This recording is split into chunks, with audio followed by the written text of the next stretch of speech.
नमस्कार दोस्तों, स्वागत है आप सभी का एक बार फिर से क्यूबिक्स क्लासेस के ऑनलाइन प्लेटफॉर्म में। दोस्तों आज की हमारा ये जो सेशन जो होगा, आज हम किसी टॉपिक पे नहीं डिस्कस करने वाले हैं, बल्कि आज हम डिस्कस करने वाले हैं एएलपी, यानी आपका जो आने वाला जो एग्ज़ाम है ना एएलपी के एग्ज़ाम में जीएस पे स्ट्रेटजी बनाएंगे कि जीएस में क्या क्या चीज़ें आपको पढ़ना है और इस प्लेटफॉर्म पे एक एक चीज़ का पूरा सोल्यूशन मिलने वाला, पूरा निचोड़ मिलने वाला है यहाँ के एक्सपर्ट के द्वारा। तो आज हम जो है एएलपी में जनरल अवेयरनेस वाले टॉपिक पर डिस्कशन करने के साथ साथ कौन कौन से टॉपिक आपके एग्जाम में आ रहे हो, कौन सा कितना इंपॉर्टेंस है, सारे उन टॉपिक पे हम जो डिस्कस करने वाले हैं। तो सबसे पहले हम शुरुआत करते हैं सिलेबस के बारे में। अगर जो बात किया जाए तो आपके इस एग्ज़ाम में एएलपी की टोटल वैकेंसी सबको पता है, वैकेंसी छुपी हुई नहीं है, सबको भी पता है कि ये जो वैकेंसी बहुत ही शानदार है और एक तरह से देखा जाए तो बड़ी वैकेंसी है। यह जो है बड़ी वैकेंसी है। और एग्ज़ाम के पैटर्न की बात करें तो इस एएलपी के एग्ज़ाम के लिए कई लेवल में आपको जो एग्ज़ाम देना पड़ता है, यानी टीयर 1, टीयर 2 एंड इसके बाद साइको के बाद आपका फाइनल रिजल्ट आता है, ठीक है।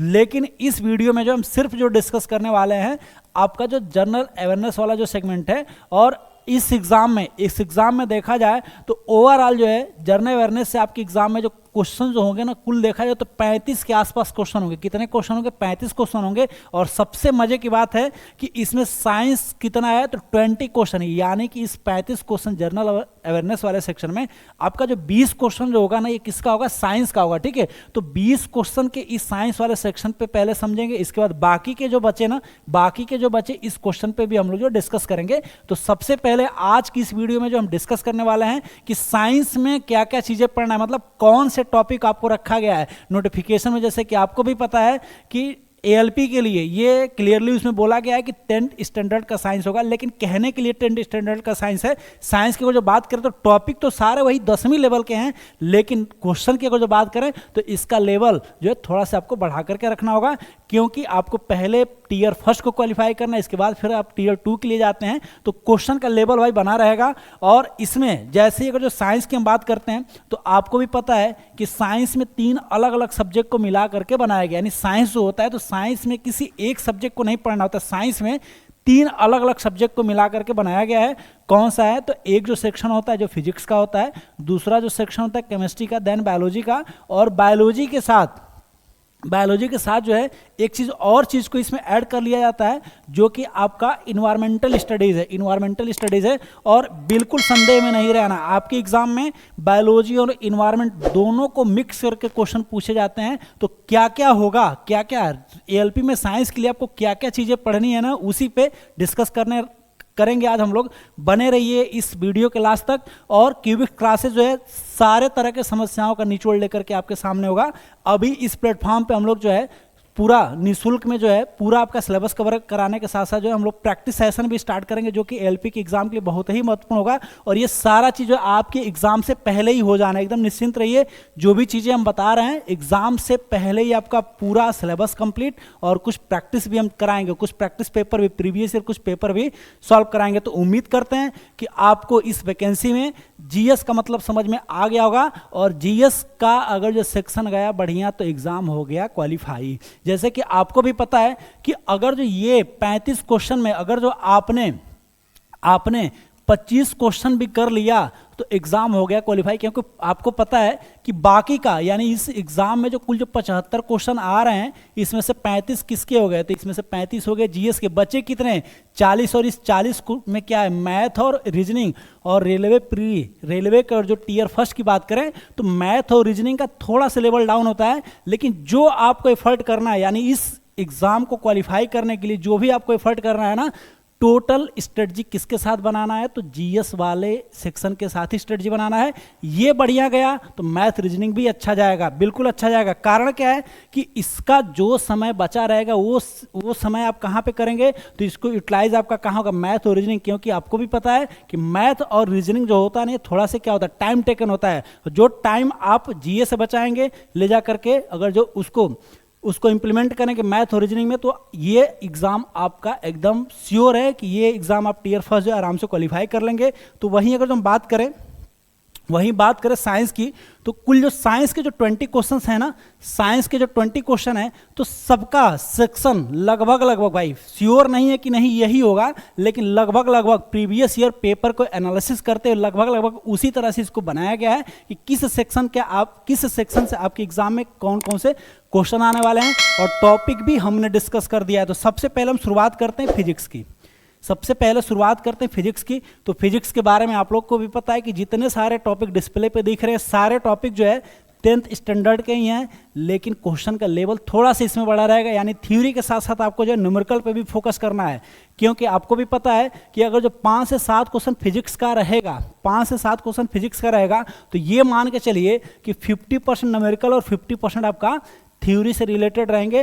तो किसी भी एक सेक्शन को मिस नहीं करना है, दोनों पे प्रॉपर बैलेंस करके चलना है। और ये जो टॉपिक की बात करें तो यूनिट है आविष्कार खोज, यानी जितने सारे फिजिक्स में जितने सारे जो साइंटिस्ट हैं उनके द्वारा क्या चीज़ें खोजी गई उसको जानना है, यूनिट्स को जानना है। यूनिट्स जो अपने आप में बहुत ही मज़ेदार टॉपिक है, सारे एग्जाम में यहाँ से क्वेश्चन पूछे जाते हैं। उसके बाद जो है ग्रेविटेशन है, सरफेस टेंशन है, साउंड वेव्स है, लाइट वेव्स है, इलेक्ट्रिसिटी है, इलेक्ट्रिक करंट एंड मैग्नेटिज्म है, पावर है, एनर्जी है, मिरर है, ठीक है, फ्रीक्वेंसी, एनर्जी है, इनर्शिया, मोशन एंड इनर्शिया के लॉ। इतने सारे टॉपिक हैं जो कि आपके एग्जाम में यहाँ से क्वेश्चन पूछे जाने हैं। लेकिन क्वेश्चन की अगर जो बात करें तो कुल क्वेश्चन कितने 5 से 7 हैं, लेकिन टॉपिक मैंने कितना बताया 15 बताया। तो क्या सबसे क्वेश्चन नहीं आएगा ना? नहीं, लेकिन इन्हीं सब से आएगा। ये भी फैक्ट है कि जो भी क्वेश्चन आपके एग्जाम में पूछे जाएंगे यहीं से पूछे जाएंगे, इस टॉपिक से बाहर नहीं जाने वाला। मतलब फिजिक्स का मतलब क्या, फिजिक्स से ही तो क्वेश्चन पूछे जाएंगे ना। तो अपनी स्ट्रेटजी को बिल्कुल, अपने प्लान को इसी तरह से लेकर के चलना है कि इन्हीं सारे टॉपिक को पढ़ना। लेकिन कुछ ऐसे टॉपिक हैं जहां से आपके एग्जाम में हर साल, रेलवे के एलपी के एग्जाम में हर साल वहां से क्वेश्चन पूछे गए हैं। तो उन सारे टॉपिक पे हमको फोकस करना है। और वही अगर जिस टॉपिक की बात करें तो जैसे कि यूनिट की बात करें तो सारे सेट में क्वेश्चन मिलने वाले हैं। प्रकाश की बात करें, सारे सेट में क्वेश्चन मिलने वाले हैं। तो कुछ ऐसे फिक्स टॉपिक हैं जहां से क्वेश्चन एकदम आना ही आना है, तो छोड़ना नहीं है। बिल्कुल बैलेंस बना करके 50% न्यूमेरिकल और 50% आपका थ्योरी, दोनों पे बैलेंस करके चलना, तभी जाकर के आप फिजिक्स में मैक्सिमम क्वेश्चन को सॉल्व कर पाएंगे। ठीक है, तो उम्मीद करते हैं कि फिजिक्स वाला सेक्शन आपको समझ में आ गया होगा। इसके बाद हम आगे बढ़ते हैं। दूसरा आपका जो सेक्शन है केमिस्ट्री।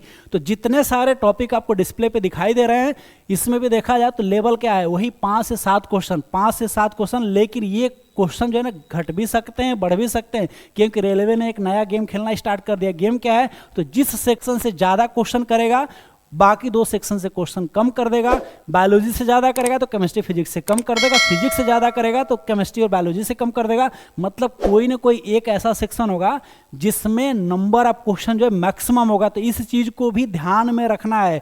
यानी ये हम नहीं कह सकते कि नहीं फिजिक्स नहीं पढ़ेंगे तो भी काम हो जाएगा, बिल्कुल नहीं होने वाला है। एकदम सारे सेक्शन को बैलेंस करके चलना है। अब हम बात करते हैं केमिस्ट्री की। तो केमिस्ट्री में जो टॉपिक आपको पढ़ना है, जैसे कि एसिड है, बेस है, एलिमेंट्स है, कंपाउंड है, पीरियोडिक टेबल है, केमिकल रिएक्शन है, मेटल एंड नॉन मेटल है, ओर है, फ्यूल है, एटॉमिक स्ट्रक्चर है, और ये जो है केमिकल फार्मूला है, और पीएच वैल्यू। ये आपके सारे जो टॉपिक है ना, सभी के सभी जो 10th स्टैंडर्ड के ही हैं। और रियल में केमिस्ट्री का जो लेवल जो रहता है यही रहता है, यही बिल्कुल डिट्टो। ये आपका ऑफिशियल सिलेबस उठा करके हम आपको डिस्कस कर रहे हैं, इधर उधर से नहीं। तो बिल्कुल यही सब सारे टॉपिक हैं जो कि केमिस्ट्री में आपको पढ़ना है। कुल नंबर ऑफ क्वेश्चन की बात करें तो 5 से 7 क्वेश्चन रहेगा, लेकिन ये क्वेश्चन बढ़ भी सकता है और घट भी सकता है। ठीक है, तो केमिस्ट्री में जो टॉपिक पढ़ने हैं याद रखना है, सारे टॉपिक हैं और इस प्लेटफॉर्म पे सारे टॉपिक को कवर कराया जाएगा। कोई सेक्शन छूटने वाला नहीं है भाई, सब सारे के सारे सेक्शन को पूरा निचोड़ आपको मिलेगा इस प्लेटफॉर्म पे। तो बने रहिए इस प्लेटफॉर्म के एक्सपर्ट के साथ, और इस प्लेटफॉर्म के साथ यहां से आपका रिजल्ट पक्का है भाई, एकदम पक्का है। तो पक्का है मतलब हम प्रैक्टिस भी करवाएंगे और सेक्शन को, मतलब आपका सिलेबस को भी कवर करवाएंगे। इसके बाद जो है बात करते हैं इंपॉर्टेंट सेक्शन। तीसरा इंपॉर्टेंट सेक्शन बायोलॉजी का होगा। और वहीं अगर जो बायोलॉजी की बात करें तो नंबर ऑफ क्वेश्चन लगभग सेम होते हैं, लगभग देखा जाए तो सेम होते हैं। थोड़ा सा नंबर ऑफ क्वेश्चन जो होगा या तो बढ़ सकता है या तो घट सकता है। इसमें क्या क्या चीज़ें पढ़ना है, तो इसमें हमको सेल साइंस के बारे में पढ़ना है, मतलब कोशिका के बारे में जानना है, जेनेटिक्स के बारे में पढ़ना है, ठीक है, लिविंग थिंग्स का जो क्लासिफिकेशन, वर्गीकरण, जंतुओं का वर्गीकरण पढ़ना है, ह्यूमन डिजीज पढ़ना है, विज्ञान के इंपॉर्टेंट जो ब्रांचेज है उनको करना है, और मानव शरीर के तंत्र यानी फिजियोलॉजी एंड एनाटॉमी बहुत ही महत्वपूर्ण टॉपिक है। ज़्यादा से ज़्यादा क्वेश्चन यानी ये देखा जाए तो लगभग 50% क्वेश्चन जो है सिर्फ 3 टॉपिक से साइंस में पूछे जाते हैं। और ये टॉपिक कौन कौन से हैं? तो एक है ह्यूमन फिजियोलॉजी एंड एनाटॉमी, दूसरा आपका ये वाला खाने पीने की बातें होती हैं यानी प्रोटीन, फैट, विटामिन, यहाँ से क्वेश्चन पूछे जाते हैं, और तीसरा क्या? तो खाने पीने के बाद जो बीमारी आती है उससे रिलेटेड, यानी 3 टॉपिक जो है ना बहुत ही महत्वपूर्ण है। और इन तीनों से एग्जाम में जनरली देखा जाए तो 50% क्वेश्चन पूछा जाता है, 50% क्वेश्चन जो इन सारे से मिक्सअप करके पूछा जाता है। तो स्ट्रेटजी बिल्कुल ऐसी ही होनी चाहिए, स्ट्रेटजी हमारी बिल्कुल ऐसी होनी चाहिए जैसा मैं बता रहा हूँ, पूरा एनालिसिस करके। जितने सारे प्रीवियस ईयर के जो एग्जाम हुए रेलवे के ना, पूरा एनालिसिस करके आज मैं आया हूँ, पूरा एनालिसिस करके मैं बता रहा हूँ कि क्या क्या कैसे कैसे पढ़ना है। बिल्कुल हम उसी पे बात करने वाला है। इसके बाद जैसे कि मैंने बताया कि बायोलॉजी के साथ साथ जो है कि हमको थोड़ा सा क्या ईबीएस वाले सेक्शन को भी देखना है। 1-2 क्वेश्चन हमेशा यहाँ से पूछे गए हैं, तो इसको भी मिस नहीं करना है भाई कि हमने बायोलॉजी तो कर लिया लेकिन इन्वायरमेंट को नहीं पढ़ा और इन्वायरमेंट से 2 क्वेश्चन आए, ये तो मैंने पढ़ा ही नहीं। ऐसा बिल्कुल ही नहीं करना है। यानी इस प्लेटफॉर्म पे इसका भी निचोड़ मिलेगा। बिल्कुल ये जो ऑफिशियल जो नोटिफिकेशन है उसी से सिलेबस नोट किया गया है, एकदम बिल्कुल यही सब सारी चीज़ें आपको पढ़नी है। इसमें आपको क्या पढ़ना है? तो ग्रीन हाउस इफेक्ट पढ़ने हैं, ओजोन लेयर के बारे में जानना है, क्लाइमेट चेंजेस जानने हैं, इन्वायरमेंट पॉल्यूशन जानने हैं, और इकोलॉजिकल सिस्टम। इतने सारे टॉपिक हैं जहां से हर साल 1-2 क्वेश्चन जो आए हुए हैं। तो इन्वायरमेंट वाले भी टॉपिक को आपको याद रखना है। कौन कौन से टॉपिक हैं?